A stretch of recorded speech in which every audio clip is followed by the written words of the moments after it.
नमस्कार, आप सभी का बहुत बहुत स्वागत है। मेरा नाम रूबिका लियाकत है और भारत 24 पर अब आप देखने वाले हैं एक बहुत ही दिलचस्प साक्षात्कार। आज हमारे साथ देश के 23वें मुख्य चुनाव आयुक्त यानी चीफ इलेक्शन कमिश्नर मौजूद हैं सुनील अरोड़ा जी।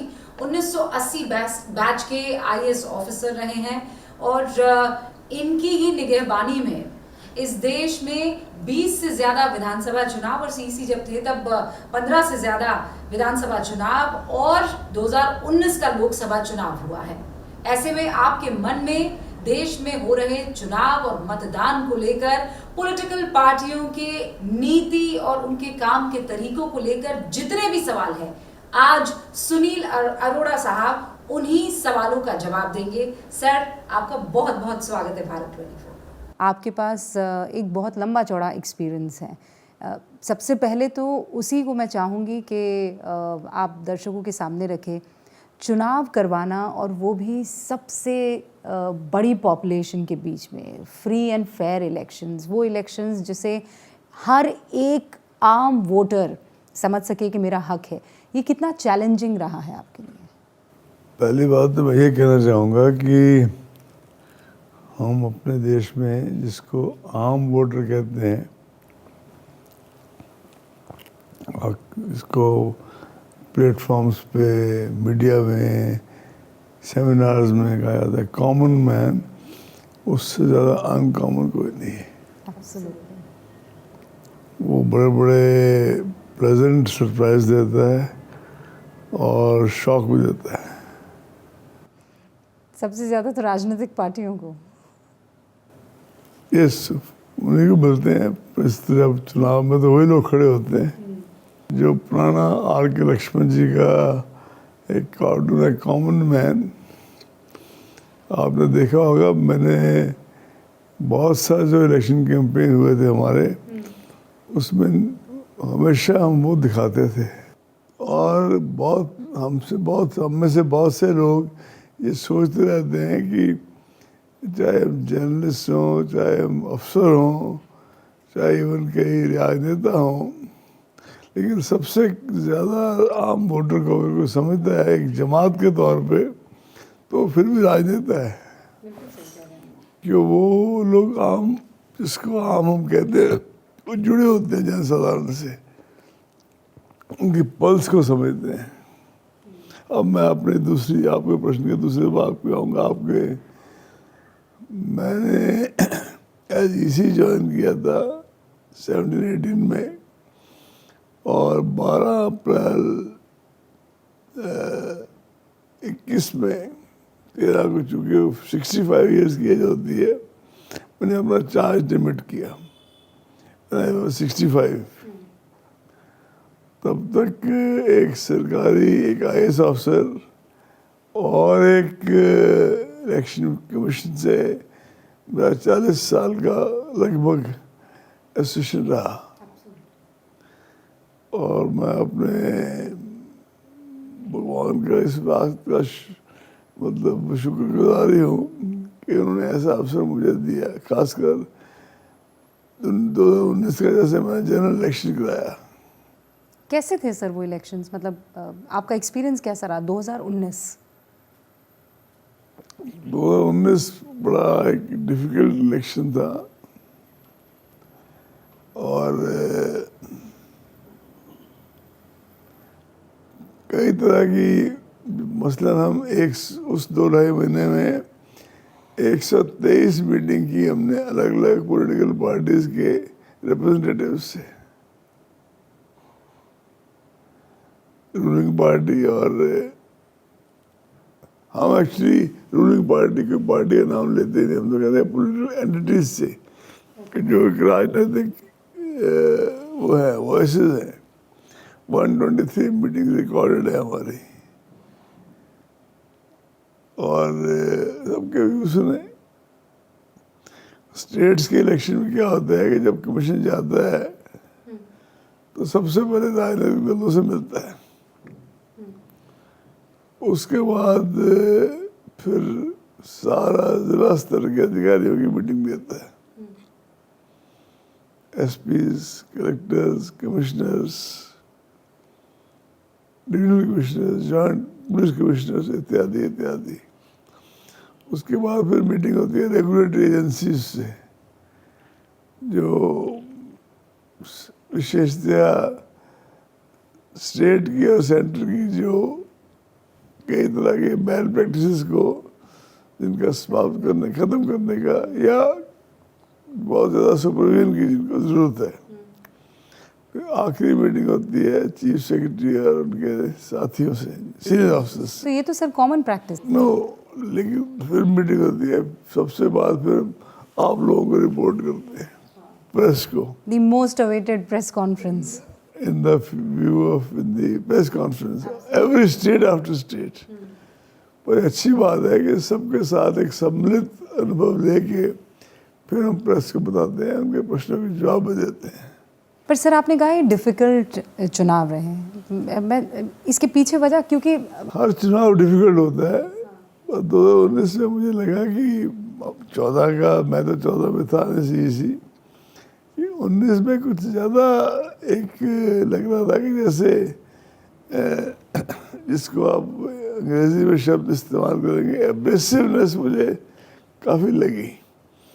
और फिर 19 तक सोशल मीडिया भी अपने यौवन में आ चुका था।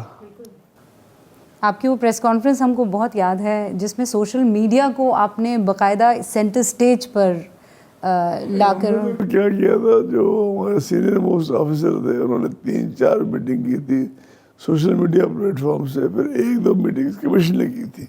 Commission means chief election commissioner और दोनों इलेक्शन कमिश्नर। और पहली बार शायद इतिहास में ऐसा हुआ होगा किसी भी डेमोक्रेसी के कि सोशल मीडिया प्लेटफॉर्म ने एक कोड ऑफ एथिक्स इस सारे डायलॉग के बाद बना के हमें प्रस्तुत की। वो कोड आज भी वैलिड है। शुरुआत तो ये थी कि 2019 में वो इसको रखेंगे वैलिड, लेकिन फिर वो एक्सटेंड होती गई और अभी भी वैलिड है और फॉर ऑल फ्यूचर इलेक्शन भी वैलिड रहेगी। आपने बहुत सारे इनोवेशंस भी इस अपने कार्यकाल में किए थे, वो इनोवेशंस आप बता सकते हैं, या वो जिसे कहते हैं कि थोड़े नवीन थे, नए थे? नवाचार देखिए एक कंटिन्यूस प्रक्रिया है। किसी भी CEC का ये कहना कि ये ना भूतो ना भविष्य थी, वो मेरे हिसाब से ठीक नहीं होगा। चीज़ें चल रही होती हैं, आप उनको आगे बढ़ाते हो। जैसे मेरे आने से जब मैं EC था, तब जो तत्कालीन मुख्य चुनाव आयुक्त थे उन्होंने डायलॉग शुरू किया था अलग अलग आर्मी के सर्विस वोटर्स को, खासकर जो सर्विसमैन आर्मी के हैं, कैसे बढ़ाया जाए। मैं उसको आगे ले गया। कुछ डिसेबिलिटी के क्षेत्र में मैं समझता हूँ कि हम लोगों ने अपनी तरफ से प्रयास किया कि एक तो हम ये था कि हमने सारे के सारे जो पोलिंग बूथ्स थे, हम इंसिस्ट करते थे कि they should be on the ground floor. Mumbai जैसे महानगर में आप सुन के आश्चर्यचकित होंगी कि there were hundreds and hundreds of polling stations even on the first floor. Then I asked the question to our CEO of Maharashtra during a review meeting, I think Baldev Singh नाम था उनका, कि भाई ये सब क्या जैसे जाएंगे तो भाई फर्स्ट फ्लोर पे। फिर हमने एक मुंबई के लिए तो महाराष्ट्र में तो किया ही, फिर उसको सारे देश में लागू कर दिया कि फर्स्ट फ्लोर पर नहीं, अब ग्राउंड फ्लोर पर। और उसके रैंप्स जो हैं वो जो भी साइंटिफिक प्रिस्क्राइब्ड जो है तरीके और जो एलिवेशन और डिग्री। हमारा कई लोगों ने, और कोई भी CEC मैंने ये किया, मैं तो उसको थोड़ा सा नहीं ठीक मानता, सब भी लोग मिलकर करते हैं। वो तो आपके पहले सेंटेंस में ये बात समझ में आ गई कि आपने कहा कि नहीं, इट्स अ टीम एफर्ट। मैं दोबारा उस बात पर जा रही हूँ जिसमें आपने अब्रेसिव शब्द का इस्तेमाल किया कि वो खुरदुरे रहे, थोड़े अनइवन से रहे। यही वो टाइम था जब सबसे ज़्यादा चर्चा, मतलब 2014 से आप शुरू कर लीजिए और जो दूसरा टर्म आया इसी गवर्नमेंट का, ये आरोप लगते रहे कि ईवीएम और ख़ासकर पार्टियाँ, राजनीतिक पार्टियाँ ईवीएम वीवीपैट इस पर भरोसा नहीं करेंगी। सबसे पहले तो सर मैं चाहती हूँ कि ये ईवीएम को लेकर राजनीतिक पार्टियों के मन में जो कि भाई इसको आप इसमें कुछ रद्दोबदल किया जा सकता है, इसमें चुनाव आयोग खेल कर सकता है, ईवीएम के ज़रिए रिजल्ट्स में परिवर्तन लाया जा सकता है, कितनी सच्चाई है? देखिए, मैंने एक छोटी सी बुकलेट बनवाई थी मीडिया के लिए उस टाइम। उसमें सारे ईवीएम का पूरी पृष्ठभूमि है।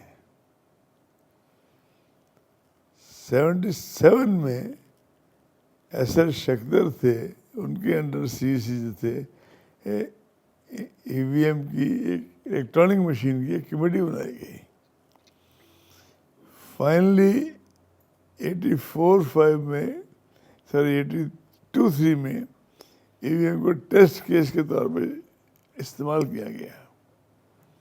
वैसे मैं, आप चाहें तो मैं आपको लिस्ट भी दे सकता हूँ। नहीं सर, पर उस लिहाज से तो 41 साल है ना, फिर भी ये विश्वास और राजनीतिक पार्टियों में ही नहीं जाग पाए। इसलिए अफसोस होता है कि जब तो किसी भी स्टेट में, जिसको हम कहते हैं आज का विपक्ष जीतता है, ईवीएम ठीक है। जब रूलिंग पार्टी जीतती है तो ईवीएम को टेम्पर किया गया। अब 19 में चुनाव हुए, जनरल इलेक्शंस, जुलाई के आसपास चुनाव हुए दिल्ली में, कई स्टेट्स में। दिल्ली से स्टार्ट कर लीजिए भले ही, कभी कोई पार्टी जीती, कभी कोई पार्टी जीती, कभी कोई पार्टी जीती। तो क्या ईवीएम उस वक्त सही है? और जो रूलिंग पार्टी, जो प्रेजेंट रूलिंग पार्टी है, वही जीते तो ईवीएम से टेम्पर हुआ गया। ईवीएम को मैंने उस टाइम तो कई बार कहा होगा हर पब्लिक प्लेटफॉर्म पे, इनफैक्ट दोहराता हूँ, आपकी आंख में आंख डाल के दोहराता हूँ, EVM can not be tempered with. बाकी हर मशीन ये किसी ना किसी कभी न कभी मेल फंक्शन कर सकती है। आपकी नई गाड़ी कर सकती है, नया पेन खराब हो सकता है, कोई भी मशीन कर सकती है। Sophisticated, there is a difference between malfunctioning and tampering. Tampering है जब आप उसको एक पर्टिकुलर ध्येय के लिए, एक पर्टिकुलर गोल के लिए उसके साथ एक वो करो, मेलाफाइड्स हैं आपकी, आप खराब करो उनको कुछ रिजल्ट लाने के लिए कि इनको जिताना है, इनको जिताना है, नहीं हो सकता। ये चुनाव आयोग की तरफ से तो सर बुलाया भी गया था ना कि आके ओपन चैलेंज था कि पार्टियां आकर, राजनीतिक पार्टियां हुआ था। फिर देखिए, और फिर सारा ईवीएम का जो काम था मेरे टाइम पे, तो जो कमेटी पहले से चल रही थी, 10 साल यूपी के थे, उसमें भी यही कमेटी थी, सेम कमेटी। किसी मेंबर ने एक आध बदल गया हो वो अलग बात है। हाँ, और उसी लेवल की कमेटी, उसी लेवल की। इलेक्शन कमीशन से वो कभी उनको कोई किसी पर्टिकुलर चीज़ के बजट वगैरह के लिए आना पड़े, बात करनी पड़े, वो टाइम मांग सकते हैं। लेकिन इलेक्शन कमीशन का उन पर ना कोई नियंत्रण है, ना ही वो इतने सीनियर लोग हैं कि नियंत्रण पसंद करेंगे। आप ये कह रहे हैं ईवीएम से टैम्पर नहीं किया जा सकता है सर जी। ये वीवीपैट वाला क्या मसला है फिर? वीवीपैट तो बहुत बाद में इंट्रोड्यूस हुए। आप ऐसे काम करें, क्योंकि आपको तो कई बातें पूछनी है। ये एक छोटी लिस्ट मैंने बनाई थी आपके लिए, जब पता लगा कि आप आ रही हैं। ये हाई कोर्ट, खासकर सुप्रीम कोर्ट के वो वाले जजमेंट्स हैं जिसमें ईवीएम का जो यूज़ है, ईवीएम वीवीपैट का, वो इलेक्शन कमीशन के पक्ष में किया गया कि सही है। सर मतलब ये तो उसके बावजूद अभी भी फिर एक केस चल रहा है। मैंने सुना था मेरे जो सहयोगी हैं या जो मेरे उत्तराधिकारी हैं वो लोग एक दिन बात कर रहे थे, हम लोग बैठे थे कि फिर कोई केस चल रहा है, फिर हम बता देंगे। हम तो हाथ जोड़ के बताते रहते हैं सबको, पॉलिटिकल पार्टियों को भी, माननीय न्याय। पर हमें सबसे ज़्यादा सेटिस्फेक्शन इस बात की है कि चाहे माननीय उच्च न्यायालय हो, चाहे माननीय उच्चतम न्यायालय हो, उन्होंने इलेक्शन कमीशन के इस पर्सपेक्टिव को समझा और कभी भी कोई इस तरह की बात नहीं सुनी। वो सर कहते हैं ना कि जब तक सच जूते पहनता है तब तक झूठ जो है वो पूरी दुनिया के चक्कर लगा आता है। इनफैक्ट एक बार तो मैंने देखा था कि जो प्रोसेस आने, ये सभी लोग तीनों जो हमारे टेक्निकल कमेटी में हैं, काफ़ी मतलब उनको वो लोग क्षोभ में थे कि हम इतनी मेहनत करते हैं और बनाता कौन है? BHEL बनाती है, 2 पब्लिक सेक्टर कंपनी बनाती हैं, लेकिन इनकी देख रेख में। और ये एक छोटी सी किताब है, मेरी इंटरव्यू तो खैर आप ले रही हैं, उसके लिए तो बात होगी। इसमें कवर्ड है presentation on electronic voting machine EVM and electronic voter verifiable paper audit trail VVPAT, जो आपने बोला। थोड़ा सा इसको देख लीजिए कभी। हम अपनी प्रेस कॉन्फ्रेंस में मैं हमेशा 100 कॉपी रखता था। सर तो ये कॉपियाँ आपने उन तमाम राजनीतिक पार्टियों को नहीं दी जो अक्सर इस पर आरोप लगा रहे थे? 10। तो फिर आपको क्या लगता है, एक कॉमन मैन कॉमन मैन तो कोई है नहीं। अगर 76% लोग आके वोट कर रहे हैं, छत्तीसगढ़ जैसी स्टेट में जहाँ नक्सलाइट्स की बात करते हैं, वहाँ भी 75 to 78% लोग आगे वोट कर जाते हैं। वहाँ हम 10, क्योंकि वहाँ 10 यहाँ तक मुझे ध्यान है 10 अफेक्टेड डिस्ट्रिक्ट्स को अलग से फेस कराना पड़ता है, वायलेंस, पॉसिबल वायलेंस के कारण, और फिर भी वहाँ लोग पहुँच जाते हैं। और सबसे अच्छी बात है महिलाएं पहुँच जाती हैं। वो जो इलेक्शन कमीशन का कार्यक्रम है स्वीप, उसका भी थोड़ा बहुत असर हुआ होगा। खूब करते हैं, हर ECI करता है, हम भी करते थे, आज भी हो रहा है, ताकि वोटर ज़्यादा से ज़्यादा आ सके, अधिक आ सके। तो जहाँ हमारी कहीं गलती है हम हम्बली एक्सेप्ट करने को तैयार हैं, लेकिन EVM के मामले में इलेक्शन कमीशन, कोई भी सक्सेसिव इलेक्शन कमीशन गलत नहीं है। आप ये कह रहे हैं कि ठीक, मुझे पता है जनरल इलेक्शन से पहले कई राज्यों में सरकारें जो थी वो मौजूदा सरकार जो सेंटर में थी उसकी नहीं थी, उसके बावजूद ये सवाल उठाए गए और ये कहा गया कि ये जो पूरी चुनाव की प्रक्रिया है, प्रणाली है, यही सवालों के घेरे में, खासकर VVPAT। बहुत बाद में वो आया, लेकिन VVPAT को लेकर के पर्ची गलत निकलती है, बटन कोई दबा दीजिए। Social media I respect it a lot, but a whole lot of videos are fake videos also. कोई कमी नहीं है फेक वीडियोस की, या जिसको आप जर्नलिस्ट की भाषा में क्या कहते हैं वो बनाने की।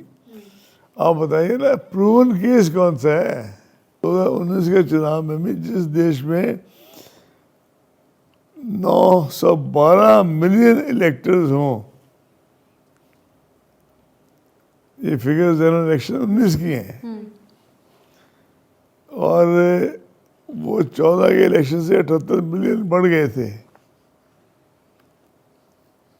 फीमेल इलेक्टर्स बाई 42 मिलियन बढ़ी थी। इतना जो जिस देश में इतना विहंगम और इतना मतलब एक वास्ट उसका फैला वास्ट वो हो, उसमें आप कोई, फिर भी मैं कहता हूँ EVM का किसी कोर्ट का, ऑनरेबल कोर्ट का कोई एक जजमेंट बता दीजिए जिसमें इस बात पे यकीन किया गया। देखिए, हम तो जस्टिसेबल तो है ना, ऐसा तो नहीं कि इलेक्शन कमीशन अपने आप में एक फाइनल अथॉरिटी है। हमारा हर एक्शन भारत के संविधान के मुताबिक हाई कोर्ट में चैलेंज हो सकता है। हाई कोर्ट फैसला ना दे, चलिए आपके हिसाब से सुप्रीम कोर्ट जा सकते हैं आप। ये तो मेरे पास 10 तो आपने बता ही दिए केसेस जहाँ पर नहीं, ये 10 नहीं है, अगर आप इसका पन्ना उल्टेंगे तो तकरीबन 40 केस आए इससे। Bombay high court, Calcutta high court, Delhi high court, Gujarat high court, Karnataka high court, Madhya Pradesh high court, Madras high court, Uttarakhand high court, Rajasthan high court, मतलब कोई और सुप्रीम कोर्ट के अलग है, वो लिस्ट अलग है। आप कहें वो भिजवा दूंगा, इसलिए कह रहा हूँ आपको भिजवा दूंगा क्योंकि चैनल से तो लोगों को एजुकेट करने का साधन है। यही तो वजह है सर कि ये सवाल जो प्रिंट मीडिया और चैनल्स तो ही तो लोगों को एक तरह से शिक्षित, एक पूरी अवेयरनेस का साधन, सबसे इम्पोर्टेंट। यूँ नहीं कहते फोर्थ स्टेट है, हम सारी मीटिंगें करके स्टेटस में जाके और फाइनली किसको जाके रिपोर्ट करते हैं। एक तरह से रिपोर्ट में भी is not the correct word, हम किसके आगे सारा खुलासा करते हैं? प्रेस के सामने। क्यों करते हैं? पूछिए, आपसे प्रश्न पूछिए, हम उत्तर देंगे। एब्सोल्युटली। लेकिन अब तो प्रेस को भी सवालों के घेरे में रखा गया है। चुनाव आयोग तो एक सर इंडिपेंडेंट संस्था है, लेकिन बावजूद उसके बहुत सारे सवाल खड़े होते हैं और इसीलिए मैं बहुत क्लीन जिसे कहते हैं या साफ शब्दों में कहते हैं, ये चुनाव आयोग और सरकार का रिश्ता क्या होता है, ये दोनों कैसे काम करते हैं? क्या ये सच है कि चुनाव आयोग को डिक्टेशंस आते हैं, या चूंकि मौजूदा सरकार है तो सर ये थोड़ा ऐसे कर लेना वैसे कर लेना? ये जो आदमी हैं, मैं अब आम शब्द का इस्तेमाल आपके सामने नहीं करूँगी, बट ये जो एक्स्ट्राऑर्डिनरी हमारी जनता है, उनके मन में ये विचार जो लाए जाते हैं और जो एक नैरेटिव सेट किया जाता है, कभी ईडी को कहा जाता है कि इशारे पर काम करिए। You are not, I am sure आप उस पर बात नहीं करेंगे, पर मैं चाहती हूँ मैं क्यों नहीं करूँगा, बिल्कुल करूँगा। जो भी रेगुलेटरी एजेंसीज हैं, इंडिया की रेगुलेटरी एजेंसीज कौन सी है जो जस्टिसेबल नहीं है, रिस्पॉन्सिबल टू कोर्ट्स नहीं है? नंबर एक, ड्यूरिंग इलेक्शन टाइम इवन जो इस तरह के बड़े सेंसिटिव केसेस हैं, कोई they have to at least send report to the ECI. मसलन मैं उदाहरण दिया, एक पर्टिकुलर स्टेट का चुनाव चल रहा है तो मैं स्टेट का नाम में ही लूँगा। जब 2019 में मेरे जनरल इलेक्शंस भी चल रहे थे, उसी के आसपास बीच में एक पर्टिकुलर स्टेट की 300-400 पेज की रिपोर्ट आई और हमने तुरंत मीटिंग की, पूरे कमीशन की। रिपोर्ट क्या थी सर? रिपोर्ट तो इसी तरह के कुछ मनी एक्सचेंज वगैरह का था और बहुत ही एग्जॉस्टिव रिपोर्ट थी। वो अधिकारी अब रिटायर हो चुके हैं, लेकिन उन्होंने 300-400 पेज की रिपोर्ट बनाई और हमने जब DOPT उसको अपनी मीटिंग की, उसके ऊपर मनन किया, तो आयोग ने उसको निर्णय किया गया कि CBI को सौंप दिया जाए। हमने DOPT को निर्देश दिए कि CBI को सौंप दिया जाए। DOPT ने हमें वापस चिट्ठी लिखी कि उन्होंने सौंप दिया है, CBI जांच कर रही है। तब तक जब चुनाव ख़त्म हो गया था, आचार संहिता भी उस हिसाब से ख़त्म हो गई थी। फिर उन रिपोर्टों का आचार संहिता ख़त्म होने के बाद क्या उनका हश्र होता है, परिणाम होता है, वो हम उसमें नहीं, कोई लीगल पावर्स नहीं है। हालांकि हमारा ये व्यू है कि जो उस टाइम की शुरू हुई थी रिपोर्ट्स, उनको लॉजिकल एंड तक ले जाने के लिए भी कुछ व्यवस्था और भी सुदृढ़ होनी चाहिए। लेकिन हम कोई भी जो रेगुलेटरी एजेंसी है, हम उसके डे टू डे वर्क को थोड़ी सुपरवाइज करते हैं। तो लेकिन रिश्ता कैसा होता है? मतलब चुनाव आयोग और मौजूदा सरकार और दूसरी पार्टियां, इन सब का एक सरी का रिश्ता होता जो है? 123 मीटिंग की है वो केवल रूलिंग पार्टी के साथ थी क्या? हमारी लिस्ट भिजवा दूंगा कौन कौन सी पार्टीज थी जिनके साथ बैठ के की है। वो कहता चुनाव के जब काउंटिंग होनी थी उससे 3 दिन पहले या 4 दिन पहले 70 पीपल के साथ मीटिंग की थी। वो सब वो थे from the other parties, other entities, not ruling party. 70 people almost. List है हमारे चुनाव आयोग में, मिल जाएगी आपको। सो कुल मिलाकर आप कह रहे हैं जैसे ईवीएम से टेम्परिंग नहीं की जा सकती है, चुनाव आयोग को भी अपने इशारों पर आप कुछ करवा नहीं शहर में सकते। कौन चलाएगा? मेरे पास तो कोई 2.5-3 साल में कोई ऐसा कोई मतलब कोई गवर्नमेंट का कोई ऐसा फ़ोन नहीं आया कि ये कर दीजिए वो कर दीजिए। तो फिर ये परसेप्शन क्यों है सर? तो उनसे पूछिए, उनका किसी इंटरव्यू लीजिए, मैं तो उसमें क्या कह सकता हूँ। क्या चुनाव आयोग एक ट्रुथलेस टाइगर है? बिल्कुल नहीं। दंतहीन। इवन जो रिप्रेजेंटेशन वो तो पैरट के सीबीआई को किसी जमाने में कहा गया था, वो एक सेपरेट इशू था। Representation of people act is powerful act. और मज़े की बात तो यह है कि जो कि हिंदुस्तान की इंडिया की पॉलिटिकल पार्टीज़ की वैसे कंबाइंड विजडम को कि वो करनी चाहिए, बहुत ज़्यादा प्रेज करनी चाहिए। ये मॉडल कोड ऑफ कंडक्ट है, ये कैसे आई? इट इज़ ए सबका एक तरह से इसमें वो था, जब ये आई थी तो सारी राजनीतिक दलों का एक समृद्ध उसमें व्यूज थे, और तब जाकर मॉडल कोड ऑफ कॉन्डक्ट बना। और मॉडल कोड ऑफ कंडक्ट में खूब पावर है, ऐसी बात हो रही है। लेकिन जैसे ये शराब दे देना, पैसे दे देना, फिर उस पर कोई बहुत स्ट्रॉन्ग एक्शन ना हो पाना चुनाव आयोग की तरफ से। देखिए इन सब चीज़ों में आप सही करिए रूबिया जी, जितना होता है चुनाव एक्शन उससे और भी ज़्यादा हो सकता है, पर वो टूथलेसनेस नहीं है। वो तो देखिए ना, उसी टाइम फैक्टर है, उसी में जितना एक्शन हो सकता है वी ट्राई आवर बेस्ट।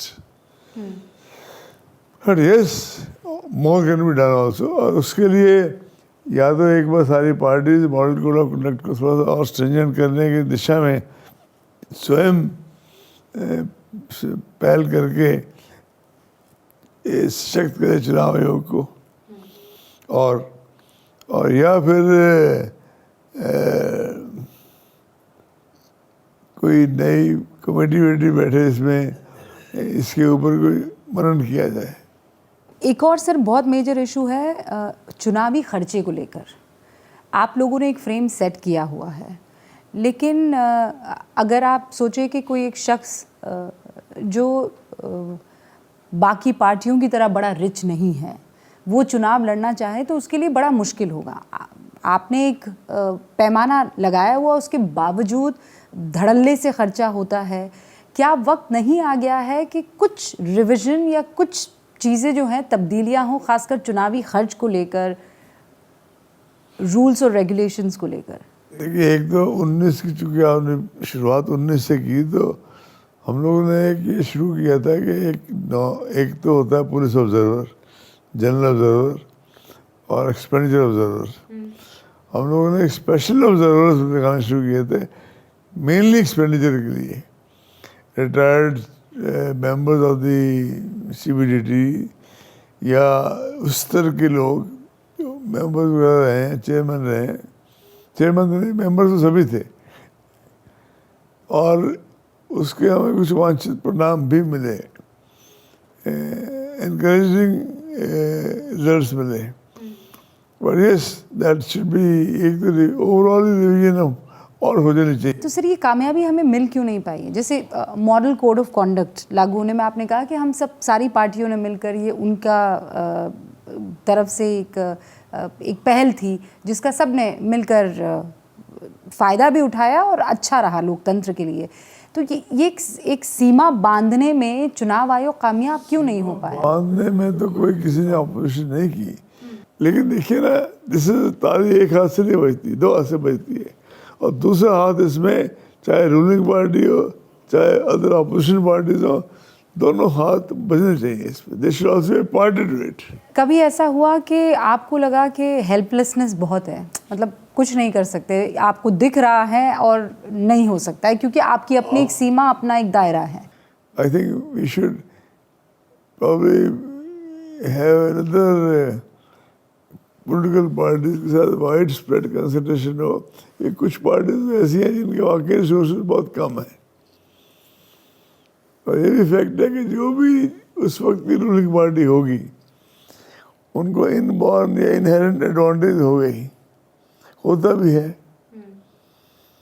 उद्योगपति हो या दूसरे हो, वो लोग भी जो डोनेशन देते हैं तो देखते हैं किसको कितनी देनी है नहीं देनी है, कोई वो नहीं है। इसलिए जो सुप्रीम कोर्ट में भी माननीय उच्चतम न्यायालय में पेंडिंग है पोल बॉन्ड वगैरह का इशू भी, तो देखिए उसका क्या outcome. What is your take sir, electoral bonds को अब उसमें कुछ चेंजेस करने चाहिए कि बंद कर देने चाहिए? चुनाव आयोग ने 17 में ही अपनी राय दे दी थी लिख के सरकार को कि इसमें ओपेकनेस नहीं होनी चाहिए, ट्रांसपेरेंसी ज़्यादा होनी चाहिए। उसके बाद एक चुनाव आयोग ने यही बात को रिपीट किया माननीय न्यायालय के सामने, उच्चतम न्यायालय के सामने, यहाँ पे कि अभी ये इश्यू रखा हुआ है by the way reserve judgment में, reserve for judgment. Supreme court ने तो फटकार भी लगाई ना सर इलेक्टोरल बॉन्ड्स को लेकर, जो आप कह रहे हैं कि वो ट्रांसपेरेंसी नहीं है, उसमें तमाम तरीके के ऑब्जर्वेशन सुप्रीम फैसला आ जाएगा, फिर लग जाएगा फाइनल आउटकम क्या है। इज देयर एनी वे, कोई सर्वमान्य तरीका आपको लगता है फंडिंग को लेकर, ये पॉलिटिकल फंडिंग को लेकर? मतलब ये तो बिल्कुल वही है ना कि जो सबसे ज़्यादा पावरफुल उसके पास सबसे ज़्यादा पैसा जाएगा। सर माने तो I think the answer lies more with the political parties. तो वो किसी एक नीति पर एक नहीं हो पाते हैं, आपको लगता है कि इस पर कभी एका हो पाएगा? इस तरह के प्रश्नों का उत्तर तो देखिए भविष्य के घर में है, लेकिन मैं समझता हूँ जब माननीय सुप्रीम कोर्ट में ये फैसला रखा हुआ है रिजर्व, तो उसके बाद depending on that some changes will come. आपके कार्यकाल में ममता बनर्जी बहुत इस बात को लेकर मुखर थी और वो बार बार ये बात कहती थी कि ये फैसले साफ बताते हैं कि सरकार की तरफ इनका पलड़ा ज़्यादा झुका हुआ है। देखिए उनका कहना अधिकार है, हमारा सुनना अधिकार है, आपका फैसला करने का अधिकार है। इस गवर्नमेंट के बारे में आपकी क्या राय है? मोदी गवर्नमेंट को आपने सीईसी के तौर पर भी देखा और उसके बाद भी आप देख रहे हैं 2021 के बाद से लेकर अब तक का, मैं अगर आपसे एक आकलन चाहूँ तो कैसे तौलते हैं आप? देखिए जो सिटीजन अगर मेरी राय मांग रही हैं तो माननीय प्रधानमंत्री एक तरह से युग पुरुष हो चुके इंटरनेशनली, और देश में अगर देखें भारत के विद इन इंडिया जितना इंफ्रास्ट्रक्चर पिछले 4 या 5 साल में डेवलप हुआ है, फिजिकल इंफ्रास्ट्रक्चर, और जितना इंडिया डिजिटाइज हुआ है और हो रहा है, वो एक कोई उसकी परिकल्पना भी नहीं कर सकता था। जो हमारे स्टेशन हैं, जो हमारे एयरपोर्ट्स हैं, आज वो कहाँ हैं, जो हमारी ट्रेन्स हैं आज कहाँ हैं और कहाँ जा रही हैं। तो आप कह रहे हैं इंफ्रास्ट्रक्चर में Modi government has done wonderfully well. 10 out, if not 10 out of 10, 9 out of 10। 9 out of 10 आप देंगे आप तो? एज सिटीजन, इस चुनाव का इससे कोई नहीं, एज ए सिटीजन आप कह रहे हैं। आप जो हैं एक IAS ऑफिसर रहे हैं सर, और आपने बहुत सी सरकारों के साथ काम किया है। राजस्थान में आपने बहुत महत्वपूर्ण पद संभाले हैं, CEC से पहले। I was lucky, I should say. God was kind to me. And you have seen many leaders आपके पूरे कार्यकाल में। What is difference मोदी और उनमें, या नहीं सारे लीडर एको जैसे होते हैं, एक तरीके के होते हैं? तो एक पहली बात तो है कि स्टेट की और सेंटर के जो एक केंद्रीय सरकार को जितनी ज़्यादा विहंगम दृष्टि रखनी पड़ती है उतनी तो स्टेट में नहीं हो सकती ना, क्योंकि सारे देश को देखना है। लेकिन इस वक्त जो कटुता, देखिए सर आपने अब्रेजन का इस्तेमाल बहुत शुरू में कर दिया। एब्रेसिव वर्ड मैंने यूज़ किया था पॉलिटिकल चार्जेस और काउंटर चार्जेस के लिए। एब्सोल्युटली, यही पॉलिटिकल चार्जेस और काउंटर चार्जेस सर 2014 के बाद बढ़ गए हैं। एक टाइम होता था, आप तो उस समय आपने देखा होगा कि मतभेद होते थे, मनभेद नहीं होते थे। लेकिन क्या आज वो स्थिति आ गई है जहां पॉलिटिकल पार्टी फूटी आंख दूसरे को नहीं देख रही है? आज जो डे टू डे के व्यवहार में या चुनाव प्रसार में कटुता या अग्रेसिवनेस, उसका अल्टीमेट जो है रिस्पॉन्सिबिलिटी पॉलिटिकल पार्टीज का स्वयं का बहुत ज़्यादा रोल है। थर्ड पर्सन उसमें इतना इन्वॉल्व नहीं है। 5 सालों तक ये देखा गया है कि जो चुनाव हारा है वो ये नहीं देख पाता है कि चुनाव जीता कैसे है, और ये कटुता ख़त्म होने का नाम नहीं ले रही। और इसीलिए मुझे लगा कि आप एक एक्सपीरियंस व्यक्ति हैं, तो एक आपकी राय इसमें महत्वपूर्ण होगी। It should be less. ये कटुता कम होनी चाहिए।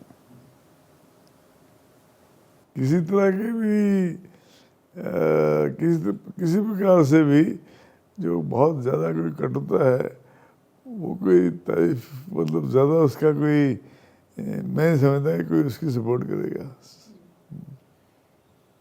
हाल फिलहाल आपने देखा महाराष्ट्र में 2 बहुत बड़ी political parties sir,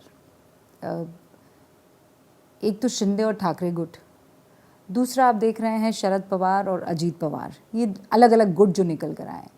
supreme court Thackeray के साथ, इलेक्शन कमीशन शिंदे के साथ, जो फैसले आते हैं उस फेवर में, आपको क्या लगता है कि किस तरीके की इसमें पार्टी को सौंप देने का एक पैमाना होना चाहिए, लेजिस्लेचर या पार्टी का ऑर्गेनाइजेशनल स्ट्रक्चर?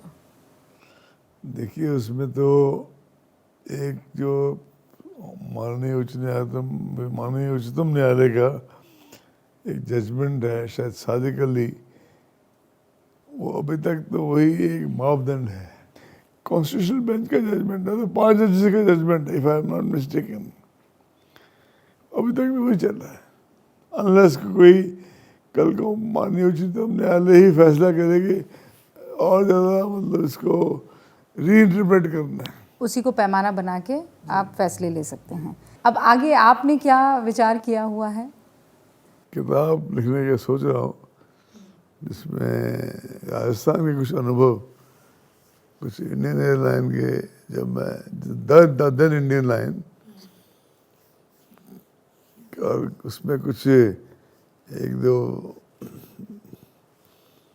जो मैंने टेकअप किया था, कोई इशू, बड़ा सेंसिटिव इशू, टाइम आ गया कि मैं भी उस पर कुछ कहूँ, और मेरी तरफ से टाइम मतलब मानता हूँ शायद आ गया। और ईसीआई के अनुभव, खासकर 10 मार्च 2019 जिस दिन हमने अनाउंस किया, उसकी थोड़ी सी पृष्ठभूमि पे मैं वो पार्ट में अभी भी सोच रहा हूँ कि मैं कहूँ नहीं कहूँ, इसलिए ये वो डिले हो रही है। अच्छा, तो मतलब बहुत से ऐसे राज हैं जो अभी आने बाकी हैं। राज को तो होता है कि राज को राज रहने दो, ये भी होता है। केवल लगता है कि राज कुछ देश के लोगों को भी मालूम पड़े तो अच्छा है।